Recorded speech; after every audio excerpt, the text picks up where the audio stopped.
একটা জাতি যদি এগিয়ে যেতে চায় তাহলে আমাদের টেনে হিস্টে নামানো উঠানো এটা যেন প্রক্রিয়া না হয়, সেই প্রক্রিয়াটাও বিরোধী দল হিসেবে আমরা ধারণ করি এবং মনে করি সরকারের সমস্ত ভালো কাজগুলো এগিয়ে দেওয়ার জন্য আমাদের সহযোগিতা থাকা দরকার। আমরা জাতি হিসেবে হলো কাকড়ার জাতিতে আছি এখনো, যে নাই নাই এবং নাই, মানে 3 এর উপর আমরা এখন আছি। আমাদের অন্তর্বর্তী সরকার 3 এর কথা বলেছিল, আর আমরা বর্তমান সরকার এবং বিরোধী দল 3 এর উপরে আছি। থেকে বলা হলো যে আমরা এটা একটা সমন্বিত উদ্যোগ চাই, কারণ এই ক্রাইসিসটা দেশের না, এটা একটা ইন্টারন্যাশনাল ক্রাইসিস। ঠিক একটা কমিটি গঠন হয়ে যাওয়ার পরে আমরা লক্ষ্য করলাম ম্যাজিক্যাল সিস্টেমে এই তেলের সংকটটা এবং লাইনটা একদিনের ব্যবধানে দূর হয়ে গেল এবং একটা আস্থার জায়গায় তৈরি হলো। আমার মনে হয় যে এটার একটা আস্থার জায়গা তৈরি করবে।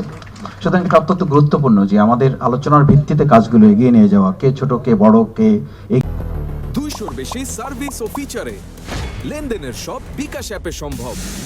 এগিয়ে যাবে কি পিছিয়ে যাবে। এবং আমিও আজকে বিরোধী দলের সাংসদ হিসাবে বা সংসদ সদস্য হিসাবে শুধু সমালোচনা করার জন্য অথবা টেনে ধরার জন্য, আমরা ছাত্র জীবনে আমার বিশ্ববিদ্যালয়ের যিনি বাংলার ছিলেন, আমার যিনি কোঅর্ডিনেটর ছিলেন, তিনি আমাকে বলতেন যে আমরা জাতি হিসাবে কোনো কিছু মনে করো না, আমরা জাতি হিসাবে হলো কাকড়ার জাতিতে আছি এখনো।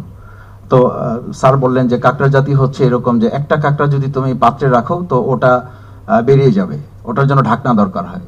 আর যদি অনেকগুলো কাঁকড়া একটা পাত্রের মধ্যে রাখো তো ওটার জন্য ঢাকনার দরকার হয় না, কারণ ওই কাঁকড়াগুলো প্রত্যেকে যারাই উঠতে চাইবে নিচে আর একটা প্রতিযোগিতায় থাকে, ওকে টেনে নিচে নামে ধরার জন্য ও যে কোনোভাবে সে ব্যবস্থা করে, সুতরাং ওটাকে ঢাকার দরকার হয় না।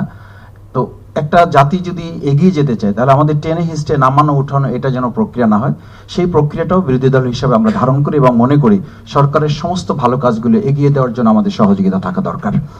সম্মানিত সুধীজন, আপনারা জানেন যে আমাদের সরকারি নির্বাচনী যে ইশতেহার, আমাদের প্রতিমন্ত্রীর, আমাদের শিক্ষা প্রতিমন্ত্রীর এটা পছন্দ হয়েছে, আবার কিছু পছন্দ না হতে পারে, তখনও যেন আমরা তালি পাই।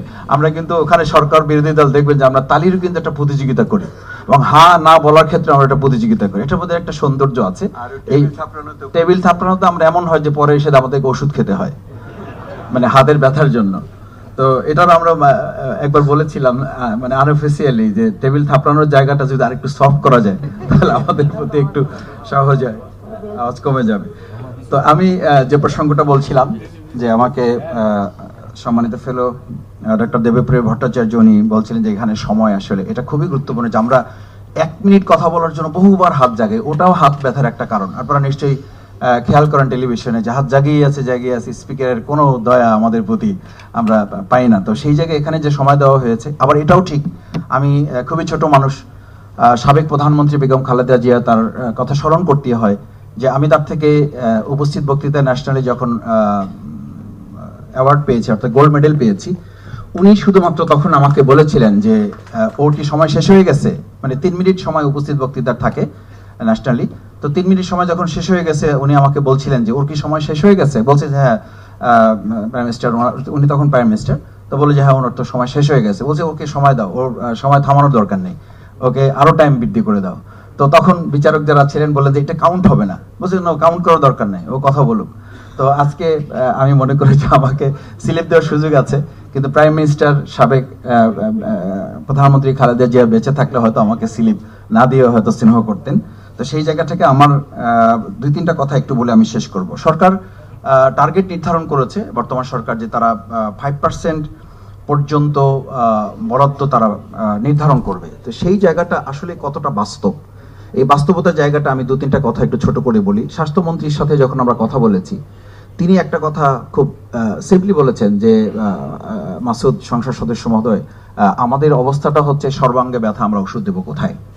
আপনারা নিশ্চয়ই সংসদে কথা বলতে শুনেছেন সকল সরকার এবং বিরোধী দল এবং স্বতন্ত্র, যে নাই এবং নাই, মানে 3 এর উপর আমরা এখন আছি। আমাদের অন্তর্বর্তী সরকার 3 এর কথা বলেছিল, আর আমরা বর্তমান সরকার এবং বিরোধী দল 3 এর উপরে আছি, আমাদের এর উপরে আছে। যখন সংসদ সদস্য কথা বলেন তখন স্পিকার নিজে বলেন আমার তো কথা বলার কেউ নেই, আমি তো কথা বলতে পারি না, আমার পক্ষে একটু কথা বলেন, আমার এলাকার হাসপাতালের অবস্থাটাও ভালো না, আমারও শিক্ষা খাতের যে ভবনগুলো সেগুলো খুবই নাজুক অবস্থায় আছে, সেটার জন্য আপনারা একটু কথা বলেন। সড়ক মন্ত্রী যখন কথা বলেন তিনি বলেন আপনারা সবাই যখন কথা বলেছেন তখন আমার এলাকার রাস্তা নিয়ে কে কথা বলবে, এটা নিয়েও আপনারা একটু কথা বলেন। তার অর্থ হচ্ছে সামগ্রিকভাবে যে আমরা একটা সংকটের মধ্যে আছি, এই সংকটের বাস্তবতায় এই যে আমরা সরকারের প্রতিশ্রুতি দেখেছি, তারা নির্বাচনী ইশতেহারে যে কথাটা বলেছেন, এইটাকে অন্তত এই বছরের বাস্তবতায় যদি 3% যদি উদ্যোগ করা যায়, তাহলে আমি মনে করি পর্যায়ক্রমে 2030-এর মধ্যে এটা 5 অথবা 6 যদি আমরা উন্নীত করতে পারি, তাহলে ইন্টারন্যাশনাল স্ট্যান্ডার্ড যেটা আছে 4 পর্যন্ত, সেই জায়গাটা আমাদের পৌঁছার একটা সুযোগ আমরা তৈরি করতে পারবো, এবং সেটা আমাদের করতে হবে।